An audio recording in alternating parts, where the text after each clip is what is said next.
King Pest, a tale containing an allegory. By Edgar Allan Poe.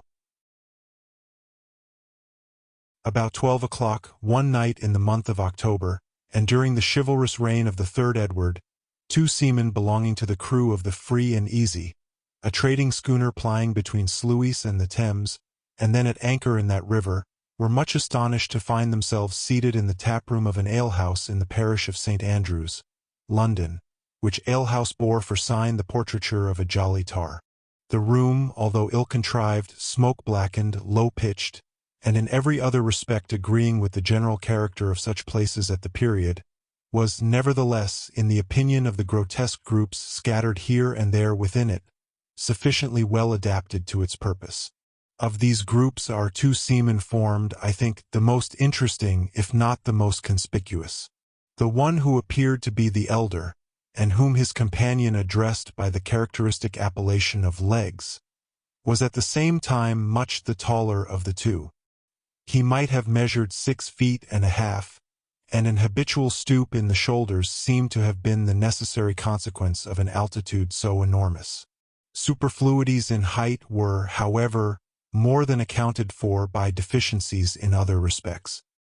He was exceedingly thin, and might, as his associates asserted, have answered, when drunk, for a pennant at the masthead, or, when sober, have served for a jib-boom. But these jests, and others of a similar nature, had evidently produced, at no time, any effect upon the cachinnatory muscles of the tar. With high cheekbones, a large hawk nose, retreating chin, fallen under jaw, and huge protruding white eyes, the expression of his countenance, although tinged with a species of dogged indifference to matters and things in general, was not the less utterly solemn and serious beyond all attempts at imitation or description. The younger seaman was, in all outward appearance, the converse of his companion. His stature could not have exceeded 4 feet. A pair of stumpy bow legs supported his squat, unwieldy figure, while his unusually short and thick arms, with no ordinary fists at their extremities, swung off dangling from his sides like the fins of a sea turtle. Small eyes, of no particular color, twinkled far back in his head. His nose remained buried in the mass of flesh which enveloped his round, full and purple face, and his thick upper lip rested upon the still thicker one beneath with an air of complacent self-satisfaction, much heightened by the owner's habit of licking them at intervals. He evidently regarded his tall shipmate with a feeling half wondrous, half quizzical, and stared up occasionally in his face as the red setting sun stares up at the crags of Ben Nevis. Various and eventful, however, had been the peregrinations of the worthy couple in and about the different tap-houses of the neighborhood during the earlier hours of the night. Funds, even the most ample, are not always everlasting, and it was with empty pockets our friends had ventured upon the present hostelry. At the precise period, then, when this history properly commences, Legs and his fellow Hugh Tarpaulin sat, each with both elbows resting upon the large oaken table in the middle of the floor, and with a hand upon either cheek. They were eyeing, from behind a huge flagon of unpaid for humming stuff, the portentous words, "No chalk," which to their indignation and astonishment were scored over the doorway by means of that very mineral whose presence they purported to deny. Not that the gift of deciphering written characters, a gift among the commonalty of that day considered little less cabalistical than the art of inditing, could, in strict justice, have been laid to the charge of either disciple of the sea. But there was, to say the truth, a certain twist in the formation of the letters, an indescribable lee-lurch about the whole, which foreboded, in the opinion of both seamen, a long run of dirty weather, and determined them at once, in the allegorical words of Legs himself, to pump ship, clew up all sail, and scud before the wind. Having accordingly disposed of what remained of the ale, and looped up the points of their short doublets, they finally made a bolt for the street. Although Tarpaulin rolled twice into the fireplace, mistaking it for the door, yet their escape was at length happily effected, and half after 12 o'clock found our heroes ripe for mischief, and running for life down a dark alley in the direction of St. Andrew's Stair, hotly pursued by the landlady of the Jolly Tar. At the epoch of this eventful tale, and periodically, for many years before and after, all England, but more especially the metropolis, resounded with the fearful cry of plague. The city was in a great measure depopulated, and in those horrible regions in the vicinity of the Thames, where amid the dark, narrow, and filthy lanes and alleys, the demon of disease was supposed to have had his nativity, awe, terror, and superstition were alone to be found stalking abroad. By authority of the king such districts were placed under ban, and all persons forbidden, under pain of death, to intrude upon their dismal solitude. Yet neither the mandate of the monarch, nor the huge barriers erected at the entrances of the streets, nor the prospect of that loathsome death which, with almost absolute certainty, overwhelmed the wretch whom no peril could deter from the adventure, prevented the unfurnished and untenanted dwellings from being stripped, by the hand of nightly rapine, of every article, such as iron, brass, or lead work, which could in any manner be turned to a profitable account. Above all, it was usually found, upon the annual winter opening of the barriers, that locks, bolts, and secret cellars had proved but slender protection to those rich stores of wines and liquors which, in consideration of the risk and trouble of removal, many of the numerous dealers having shops in the neighborhood had consented to trust, during the period of exile, to so insufficient a security. But there were very few of the terror-stricken people who attributed these doings to the agency of human hands. Pest spirits, plague goblins, and fever demons were the popular imps of mischief, and tales so blood-chilling were hourly told, that the whole mass of forbidden buildings was, at length, enveloped in terror as in a shroud, and the plunderer himself was often scared away by the horrors his own depreciations had created, leaving the entire vast circuit of prohibited district to gloom, silence, pestilence, and death. It was by one of the terrific barriers already mentioned, and which indicated the region beyond to be under the pest ban, that, in scrambling down an alley, Legs and the worthy Hugh Tarpaulin found their progress suddenly impeded. To return was out of the question, and no time was to be lost, as their pursuers were close upon their heels. With thoroughbred seamen to clamber up the roughly fashioned plankwork was a trifle, and, maddened with the twofold excitement of exercise and liquor, they leaped unhesitatingly down within the enclosure, and holding on their drunken course with shouts and yellings, were soon bewildered in its noisome and intricate recesses. Had they not, indeed, been intoxicated beyond moral sense, their reeling footsteps must have been palsied by the horrors of their situation. The air was cold and misty. The paving stones, loosened from their beds, lay in wild disorder amid the tall, rank grass, which sprang up around the feet and ankles. Fallen houses choked up the streets.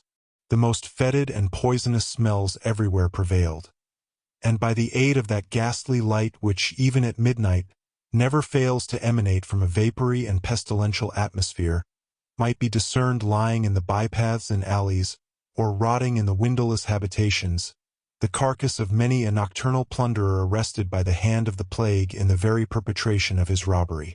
But it lay not in the power of images or sensations or impediments such as these to stay the course of men who, naturally brave, and at that time especially brimful of courage and of humming stuff, would have reeled, as straight as their condition might have permitted, undauntedly into the very jaws of death. Onward, still onward stalked the grim legs, making the desolate solemnity echo and re-echo with yells like the terrific war-whoop of the Indian.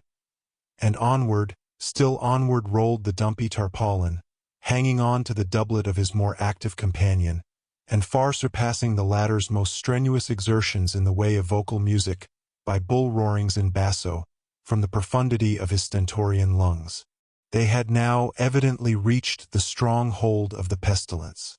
Their way at every step or plunge grew more noisome and more horrible, the paths more narrow and more intricate. Huge stones and beams falling momently from the decaying roofs above them gave evidence, by their sullen and heavy descent, of the vast height of the surrounding houses. and while actual exertion became necessary to force a passage through frequent heaps of rubbish, it was by no means seldom that the hand fell upon a skeleton or rested upon a more fleshly corpse.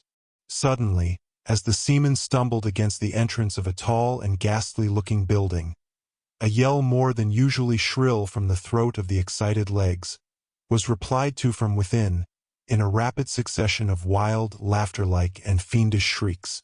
Nothing daunted at sounds which, of such a nature, at such a time, and in such a place, might have curdled the very blood in hearts less irrevocably on fire. The drunken couple rushed headlong against the door, burst it open, and staggered into the midst of things with a volley of curses. The room within which they found themselves proved to be the shop of an undertaker. But an open trapdoor, in a corner of the floor near the entrance, looked down upon a long range of wine cellars, whose depths the occasional sound of bursting bottles proclaimed to be well stored with their appropriate contents. In the middle of the room stood a table, in the center of which again arose a huge tub of what appeared to be punch. Bottles of various wines and cordials, together with jugs, pitchers, and flagons of every shape and quality, were scattered profusely upon the board. Around it, upon coffin trestles, was seated a company of 6. This company I will endeavor to delineate one by one. Fronting the entrance, and elevated a little above his companions, sat a personage who appeared to be the president of the table. His stature was gaunt and tall, and legs was confounded to behold in him a figure more emaciated than himself. His face was as yellow as saffron, but no feature excepting one alone was sufficiently marked to merit a particular description. This one consisted in a forehead so unusually and hideously lofty as to have the appearance of a bonnet or crown of flesh superadded upon the natural head. His mouth was puckered and dimpled into an expression of ghastly affability, and his eyes, as indeed the eyes of all at table, were glazed over with the fumes of intoxication.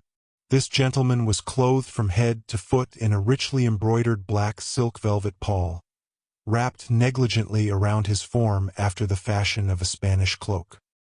His head was stuck full of sable hearse plumes, which he nodded to and fro with a jaunty and knowing air, and in his right hand he held a huge human thigh bone, with which he appeared to have been just knocking down some member of the company for a song.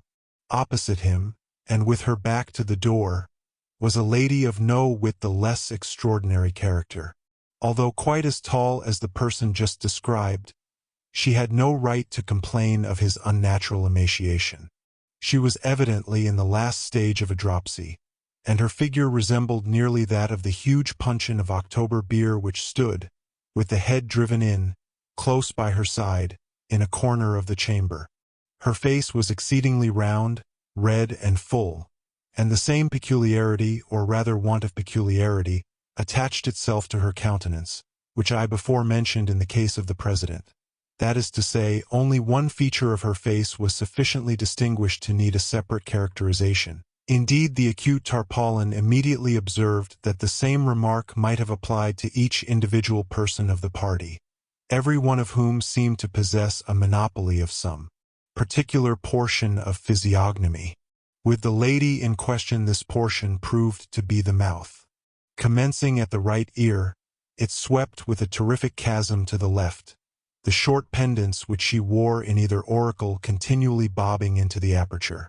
She made, however, every exertion to keep her mouth closed and look dignified, in a dress consisting of a newly starched and ironed shroud coming up close under her chin, with a crimp-led ruffle of cambric muslin.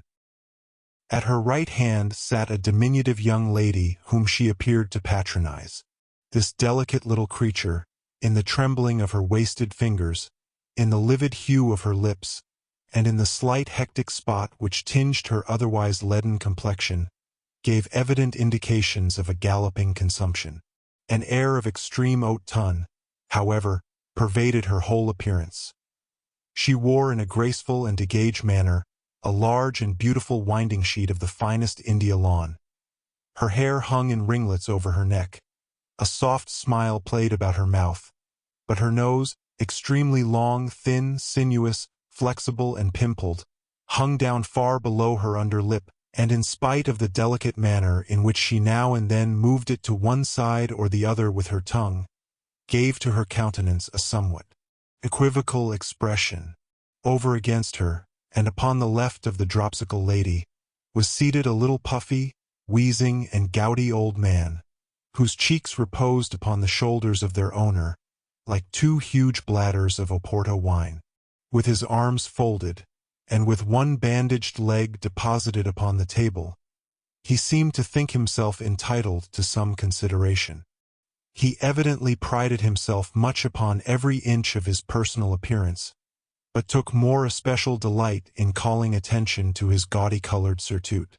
This, to say the truth, must have cost him no little money, and was made to fit him exceedingly well, being fashioned from one of the curiously embroidered silken covers appertaining to those glorious escutcheons which, in England and elsewhere, are customarily hung up in some conspicuous place upon the dwellings of departed aristocracy. Next to him, and at the right hand of the president, was a gentleman in long white hose and cotton drawers. His frame shook, in a ridiculous manner, with a fit of what Tarpaulin called the horrors. His jaws, which had been newly shaved, were tightly tied up by a bandage of muslin, and his arms being fastened in a similar way at the wrists, prevented him from helping himself too freely to the liquors upon the table, a precaution rendered necessary, in the opinion of Legs, by the peculiarly sottish and wine-bibbing cast of his visage. A pair of prodigious ears, nevertheless, which it was no doubt found impossible to confine, towered away into the atmosphere of the apartment, and were occasionally pricked up in a spasm at the sound of the drawing of a cork. Fronting him, sixthly and lastly, was situated a singularly stiff-looking personage, who, being afflicted with paralysis, must, to speak seriously, have felt very ill at ease in his unaccommodating habiliments. He was habited, somewhat uniquely, in a new and handsome mahogany coffin, its top or headpiece pressed upon the skull of the wearer, and extended over it in the fashion of a hood, giving to the entire face an air of indescribable interest. Armholes had been cut in the sides, for the sake not more of elegance than of convenience. But the dress, nevertheless, prevented its proprietor from sitting as erect as his associates, and as he lay reclining against his trestle, at an angle of 45 degrees, a pair of huge goggle eyes rolled up their awful whites towards the ceiling in absolute amazement at their own enormity. Before each of the party lay a portion of a skull, which was used as a drinking cup. Overhead was suspended a human skeleton, by means of a rope tied round one of the legs and fastened to a ring in the ceiling. The other limb, confined by no such fetter, stuck off from the body at right angles, causing the whole loose and rattling frame to dangle and twirl about at the caprice of every occasional puff of wind which found its way into the apartment. In the cranium of this hideous thing lay quantity of ignited charcoal, which threw a fitful but vivid light over the entire scene, while coffins and other wares appertaining to the shop of an undertaker were piled high up around the room and against the windows, preventing any ray from escaping into the street. At sight of this extraordinary assembly, and of their still more extraordinary paraphernalia, our two seamen did not conduct themselves with that degree of decorum which might have been expected. Legs, leaning against the wall near which he happened to be standing, dropped his lower jaw still lower than usual, and spread open his eyes to their fullest extent, while Hugh Tarpaulin, stooping down so as to bring his nose upon a level with the table, and spreading out a palm upon either knee, burst into a long, loud, and obstreperous roar of very ill-timed and immoderate laughter. Without, however, taking offense at behavior so excessively rude, the tall president smiled very graciously upon the intruders, nodded to them in a dignified manner with his head of sable plumes, and, arising, took each by an arm, and led him to a seat which some others of the company had placed in the meantime for his accommodation. Legs to all this offered not the slightest resistance, but sat down as he was directed, while the gallant Hugh, removing his coffin trestle from its station near the head of the table, to the vicinity of the little consumptive lady in the winding sheet, plumped down by her side in high glee, and pouring out a scull of red wine, quaffed it to their better acquaintance. But at this presumption the stiff gentleman in the coffin seemed exceedingly nettled, and serious consequences might have ensued, had not the president, rapping upon the table with his truncheon, diverted the attention of all present to the following speech. "It becomes our duty upon the present happy occasion." "Avast there!" interrupted Legs, looking very serious. "Avast there a bit, I say, and tell us who the devil ye all are, and what business ye have here, rigged off like the foul fiends, and swilling the snug blue ruin stowed away for the winter by my honest shipmate, Will Wimble, the undertaker." At this unpardonable piece of ill-breeding, all the original company half started to their feet, and uttered the same rapid succession of wild fiendish shrieks which had before caught the attention of the seamen. The president, however, was the first to recover his composure, and at length, turning to Legs with great dignity, recommenced. "Most willingly will we gratify any reasonable curiosity on the part of guests so illustrious, unbidden though they be. Know then that in these dominions I am monarch, and here rule with undivided empire under the title of King Pest the First. This apartment, which you no doubt profanely suppose to be the shop of Will Wimble the undertaker, a man whom we know not, and whose plebeian appellation has never before this night thwarted our royal ears, this apartment, I say, is the dais chamber of our palace, devoted to the councils of our kingdom, and to other sacred and lofty purposes. The noble lady who sits opposite is Queen Pest, our serene consort. The other exalted personages whom you behold are all of our family, and wear the insignia of the blood royal under the respective titles of His Grace the Archduke Pestiferous, His Grace the Duke Pestilential, His Grace the Duke Tempest, and Her Serene Highness the Archduchess Anapest. As regards," continued he, "your demand of the business upon which we sit here in council, we might be pardoned for replying that it concerns, and concerns alone, our own private and regal interest, and is in no manner important to any other than ourself. But in consideration of those rights to which as guests and strangers you may feel yourselves entitled, we will furthermore explain that we are here this night, prepared by deep research and accurate investigation, to examine, analyze, and thoroughly determine the indefinable spirit, the incomprehensible qualities in nature, of those inestimable treasures of the palate, the wines, alish, and liqueurs of this goodly metropolis, by so doing to advance not more our own designs than the true welfare of that unearthly sovereign whose reign is over us all, whose dominions are unlimited, and whose name is Death." "Whose name is Davy Jones?" ejaculated Tarpaulin, helping the lady by his side to a scull of liqueur, and pouring out a second for himself. "Profane varlet," said the president, now turning his attention to the worthy Hugh, "profane and execrable wretch. We have said, that in consideration of those rights which, even in thy filthy person, we feel no inclination to violate, we have condescended to make reply to thy rude and unseasonable inquiries. We nevertheless, for your unhallowed intrusion upon our counsels, believe it our duty to mulct thee and thy companion in each a gallon of black strap, having imbibed which to the prosperity of our kingdom, at a single draught, and upon your bended knees, ye shall be forthwith free either to proceed upon your way, or remain and be admitted to the privileges of our table, according to your respective and individual pleasures." "It would be a matter of utter impossibility," replied Legs, whom the assumptions and dignity of King Pest the First had evidently inspired some feelings of respect, and who arose and steadied himself by the table as he spoke.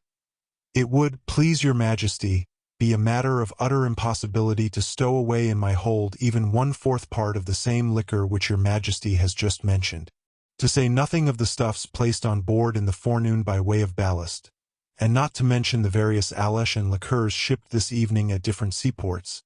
I have, at present, a full cargo of humming stuff taken in and duly paid for at the sign of the Jolly Tar. You will, therefore, please your majesty, be so good as to take the will for the deed, for by no manner of means either can I or will I swallow another drop." least of all a drop of that villainous bilgewater that answers to the name of blackstrap. Belay that, interrupted Tarpaulin, astonished not more at the length of his companion's speech than at the nature of his refusal. Belay that, you lubber, and I say, legs, none of your palaver. My hull is still light, although I confess you yourself seem to be a little top-heavy. And as for the matter of your share of the cargo, why, rather than raise a squall, I would find stowage room for it myself. But this proceeding, interposed the President, is by no means in accordance with the terms of the mulct or sentence, which is in its nature median, and not to be altered or recalled. The conditions we have imposed must be fulfilled to the letter, and that without a moment's hesitation, in failure of which fulfillment we decree that you do here be tied neck and heels together, and duly drowned as rebels in yon hogshead of October beer. A sentence, a righteous and just sentence, a glorious decree, a most worthy and upright and holy condemnation, shouted the Pest family all together. The king elevated his forehead into innumerable wrinkles. The gouty little old man puffed like a pair of bellows. The lady of the winding sheet waved her nose to and fro. The gentleman in the cotton drawers pricked up his ears. She of the shroud gasped like a dying fish, and he of the coffin looked stiff and rolled up his eyes. Ugh! Ugh! Ugh! Chuckled Tarpaulin without heeding the general excitation. Ugh! Ugh! Ugh! Ugh! Ugh! Ugh! Ugh! Ugh! Ugh! I was saying, said he, I was saying when Mr. King Pest poked in his marlinspike, that as for the matter of 2 or 3 gallons more or less of blackstrap, it was a trifle to a tight seaboat like myself not overstowed. But when it comes to drinking the health of the devil, whom God assoils thee, and going down upon my marrow bones to his ill-favored majesty there, whom I know, as well as I know myself to be a sinner, to be nobody in the whole world, but Tim Hurlygurly the stage player, why, it's quite another guess sort of a thing, and utterly and altogether past my comprehension. He was not allowed to finish this speech in tranquility. At the name Tim Hurlygurly the whole assembly leaped from their name-seats. Treason! Shouted His Majesty King Pest the First. Treason! Said the little man with the gout. Treason! Screamed the Archduchess Anapest. Treason! Muttered the gentleman with his jaws tied up. Treason! Growled he of the coffin. Treason! Treason! Shrieked Her Majesty of the Mouth, and seizing by the hinder part of his breeches the unfortunate Tarpaulin, who had just commenced pouring out for himself a scull of liqueur, she lifted him high into the air, and let him fall without ceremony into the huge open puncheon of his beloved ale, bobbing up and down, for a few seconds, like an apple in a bowl of toddy. He, at length, finally disappeared amid the whirlpool of foam which, in the already effervescent liquor, his struggles easily succeeded in creating. Not tamely, however, did the tall seaman behold the discomfiture of his companion. Jostling King Pest through the open trap, the valiant legs slammed the door down upon him with an oath, and strode towards the center of the room. Here, tearing down the skeleton which swung over the table, he laid it about him with so much energy and good will, that, as the last glimpses of light died away within the apartment, he succeeded in knocking out the brains of the little gentleman with the gout. Rushing then with all his force against the fatal hogshead full of October ale and Hugh Tarpaulin, he rolled it over and over in an instant. Out burst a deluge of liquor so fierce, so impetuous, so overwhelming, that the room was flooded from wall to wall. The loaded table was overturned, the trestles were thrown upon their backs, the tub of punch into the fireplace, and the ladies into hysterics. Piles of death furniture floundered about. Jugs, pitchers, and carboys mingled promiscuously in the melee, and wicker flagons encountered desperately with bottles of junk. The man with the horrors was drowned upon the spot. The little stiff gentleman floated off in his coffin, and the victorious legs, seizing by the waist the fat lady in the shroud, rushed out with her into the street, and made a beeline for the free and easy, followed under easy sail by the redoubtable Hugh Tarpaulin, who, having sneezed 3 or 4 times, panted and puffed after him with the Archduchess Anna Pest. Here ends the story, King Pest, a tale containing an allegory, by Edgar Allan Poe. Dear listener, we close the pages on another tale, a journey through words, imagination, and emotion. Here at the Falls Audiobook, where stories flow like a river's current, carrying you to distant worlds and uncharted depths, we thank you for joining us. As always, we invite you to linger a little longer. Subscribe to our channel to discover more stories waiting to be heard, each a cascade of voices, ideas, and artistry. And remember, every great story begins with a single word. Perhaps the next one will begin with you. Until our voices meet again, may your days be filled with quiet moments, rich pages, and the soothing sound of a story well told. This is the Falls Audiobook, signing off.